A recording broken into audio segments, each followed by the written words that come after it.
No DQ Galaxy. We are live with a recap of AEW Dynamite for Wednesday, December 14th.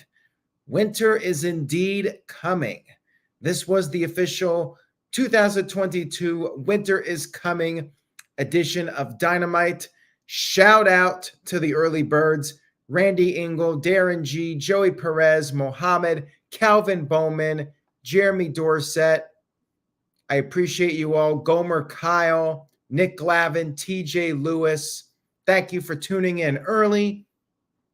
Now, let's get into this show. We kicked off Dynamite with the fourth match in the best of 7 series. Elite up against the Trios champions, Death Triangle. Pac still wearing the face mask from the broken nose.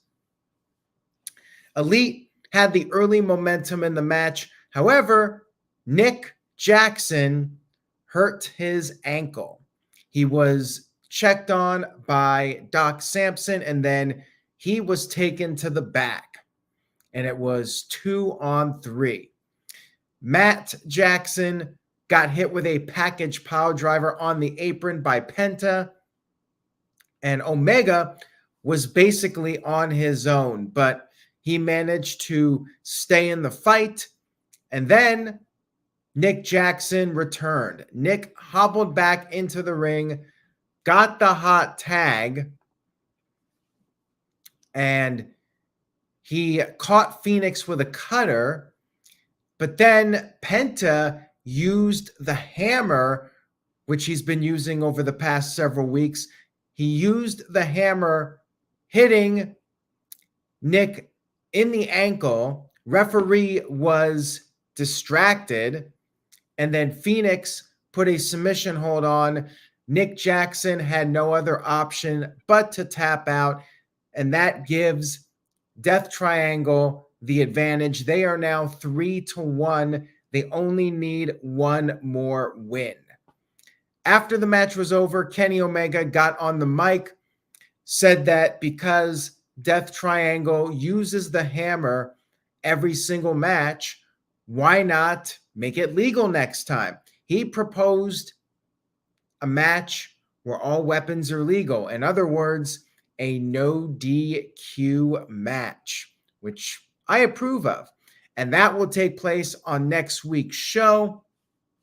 Now, to me, it was clear as day since this match, this series was announced, that it would go to 7. Like, no doubt in my mind.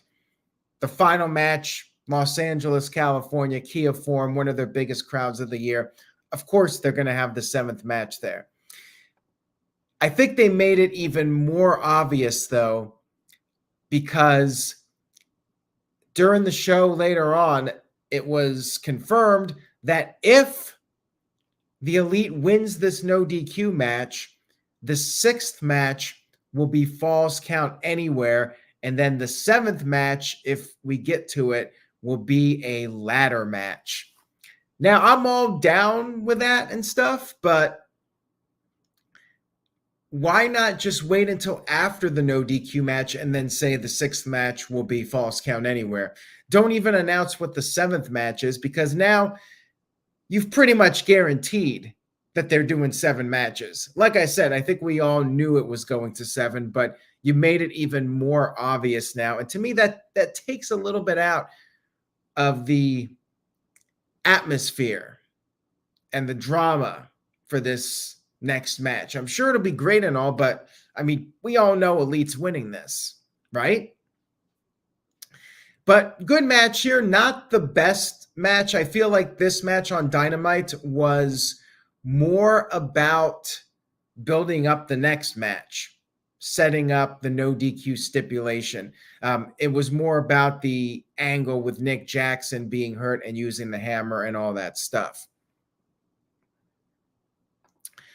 We had MJF cutting a backstage promo to hype up his world title match with Ricky Starks. Talked about how he's been hitting home runs.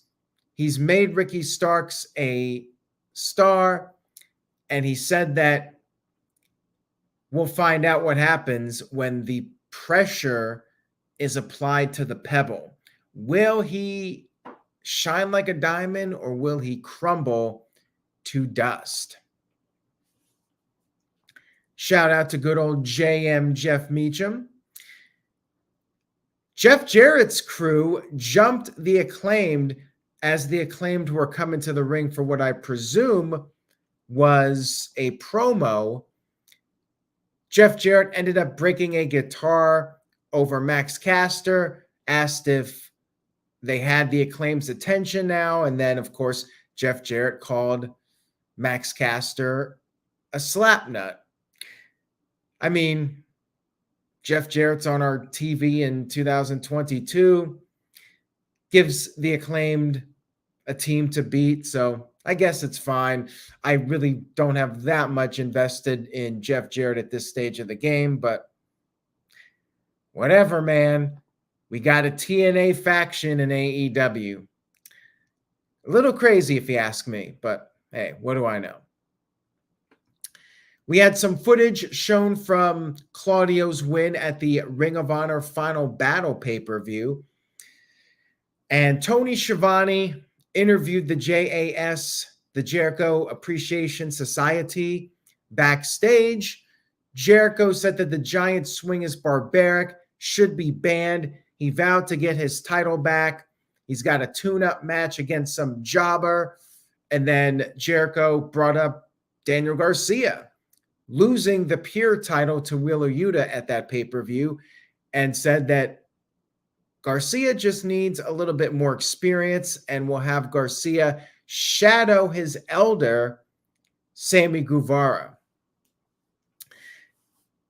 It looks like we're getting another tease that Daniel Garcia is going to leave the Jericho Appreciation Society. I really don't care that much at this point, but whatever. Next up, we had Jungle Boy versus Brian Cage. And Jungle Boy was not 100% going into this match because he was attacked by W. Morrissey, who is now known as Big Bill. Instead of Big Cass, he's Big Bill. I'm just going to call him Big Willie. So Brian Cage beat the crap out of Jungle Boy, suplexed him back into the ring, did the bicep curls, but then Jungle Boy made a comeback, hit a Canadian Destroyer, went for the snare trap, but then Prince, what's his name? Prince Nana, something like that. He got on the apron right as Brian Cage was tapping out, and despite the distraction, Jungle Boy was still able to roll up Brian Cage and pick up the victory, which I'm happy about, because if there's anything I dislike on a wrestling show, it's stupid baby faces, and Jungle Boy was not that. He still beat the bad guy despite the distraction. I approve. I feel bad for Brian Cage, but I mean, the guy's going nowhere in AEW. He's basically there as enhancement talent. After the match was over, we had Jungle Boy getting on the mic. He called out the biggest bitch of them all, Big Willie. Instead, Stokely Hathaway showed up, said that Jungle Boy's face pisses him off. And you don't want to piss off Stokely Hathaway, just like you don't want to piss off Jeff Jarrett. Lee Moriarty came down, and that was basically a distraction, because then Big Willie showed up, attacked Jungle Boy. It was 2-on-1 and hit a choke slam. Hook then arrived to make the save and helped up Jungle Boy. I'm happy for this. I'm feeling that Hook is finally getting a storyline and getting a presence on Dynamite. Good for him. He's been on Rampage a lot. Crowd loves him. They popped big for him. Give him a shot. Put him in there with Jungle Boy. Do the tag match. I'm fine with this. We had a Blackpool Combat Club promo backstage, and they talked about how they made a statement at Final Battle, and now they are going to put everyone on notice in 2023. Jon Moxley once again said that Adam Page knows where to find him and even bring his Dark Order buddies if he wants. Guess we'll see a tag team match at some point. We had a quick squash match. We had the House of Black versus the Factory, QT Marshall, and Nick Camarado channeled Razor Ramon and threw a toothpick in Julia Hart's face. She responded by taking a page out of Malachi Black's book and spitting the black mist in the face of Camarado. We had a huge brawl. Factory got beat up, and then QT Marshall was left alone. He got hit with the Black Mass. House of Black picks up a victory in their return match. Happy to see them back. Their music got changed, though, and not really a fan of it. Pretty generic sounding, in my opinion, but happy to see them back in action.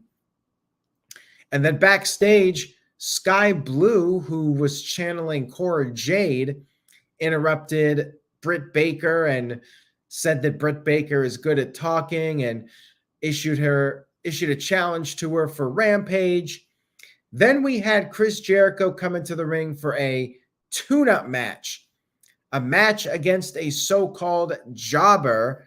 Reminds me of that Mark Marrow storyline with Salvatore Sincere back in 1997. So Jericho was up against this guy. I'm not even sure what his name was, but crowd was very much into this match. They wanted to see this guy win. They chanted, "Let's go, jobber." Jericho flipped off the crowd after they chanted, "You tapped out." Jericho hit a code breaker, but this young man kicked out, and he got in some offense on Jericho. Jericho then used a cheap tactic. Oh, his name is Action Andretti. So thank you for that, Dylan and Gary, our resident AEW superfans, making sure to point out the name.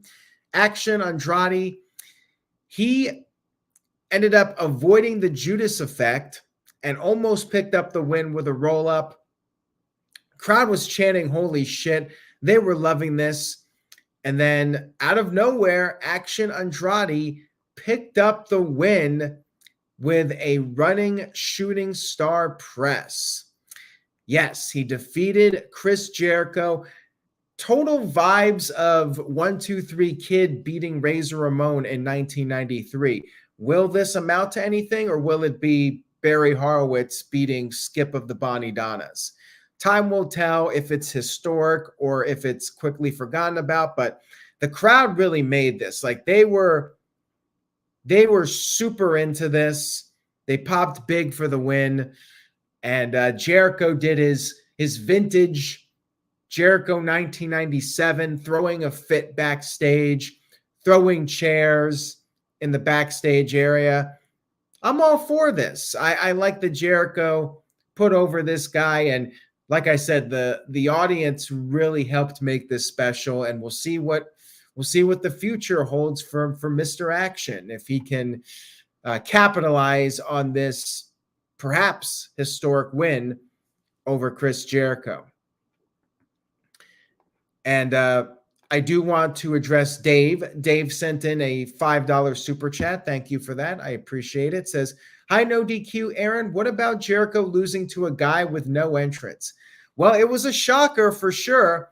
And as soon as this guy started getting an offense, I was thinking, are they going to go with an upset? Because Jericho basically blew the guy off saying, "I'm going to beat this guy. He's a jobber. And then I'm going to take the title back from Claudio." So I was starting to think maybe we would get an upset. And the way they played out the match, I thought it was all very well done. And again, time will tell where this goes, but Action Andrade could very well be a big deal. We'll have to see if he can capitalize on the momentum.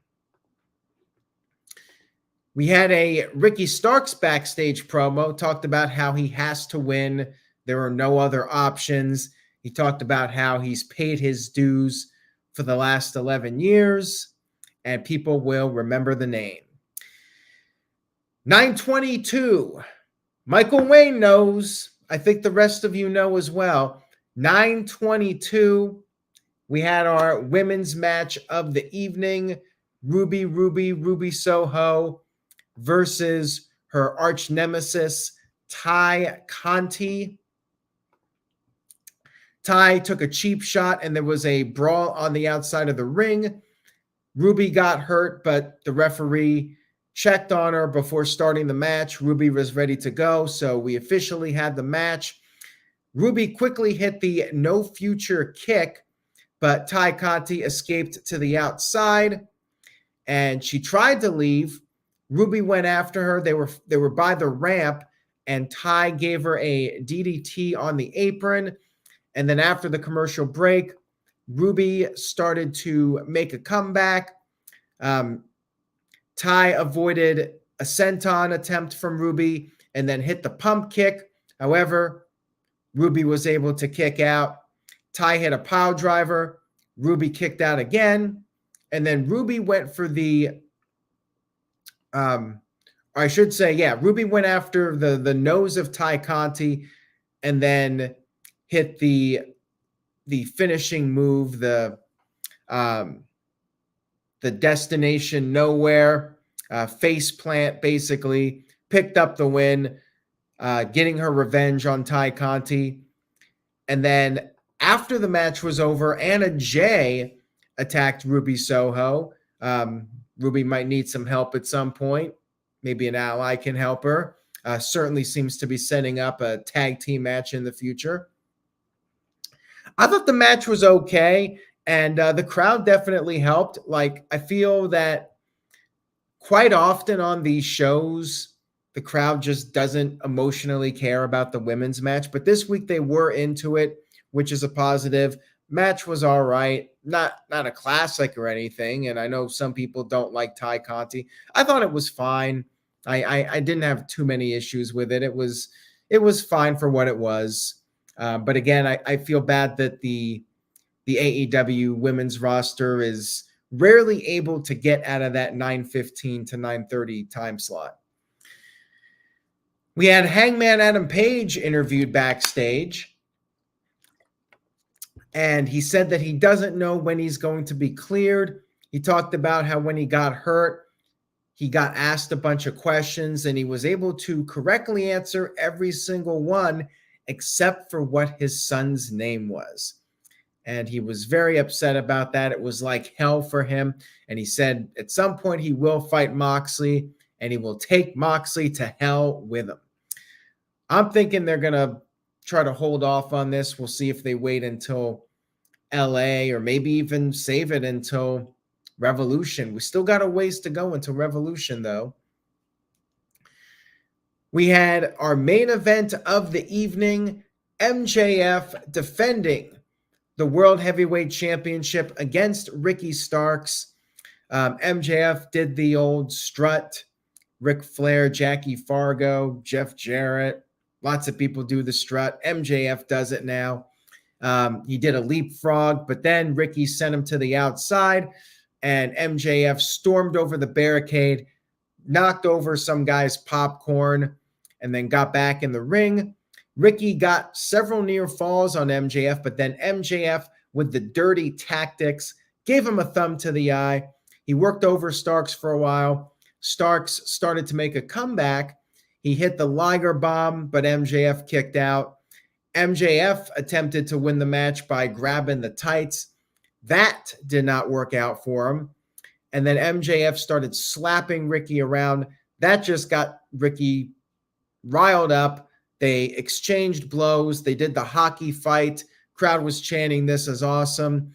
Starks managed to hit the spear. However, he could not make the cover right away. And MJF was able to apply the salt of the earth submission. MJF grabbed Ricky's arm, grabbed his leg, and then Ricky was somehow with his other leg able to get to the rope. And then Ricky tried to hit the Rochambeau, but MJF avoided that. And then MJF pulled the referee in front of him.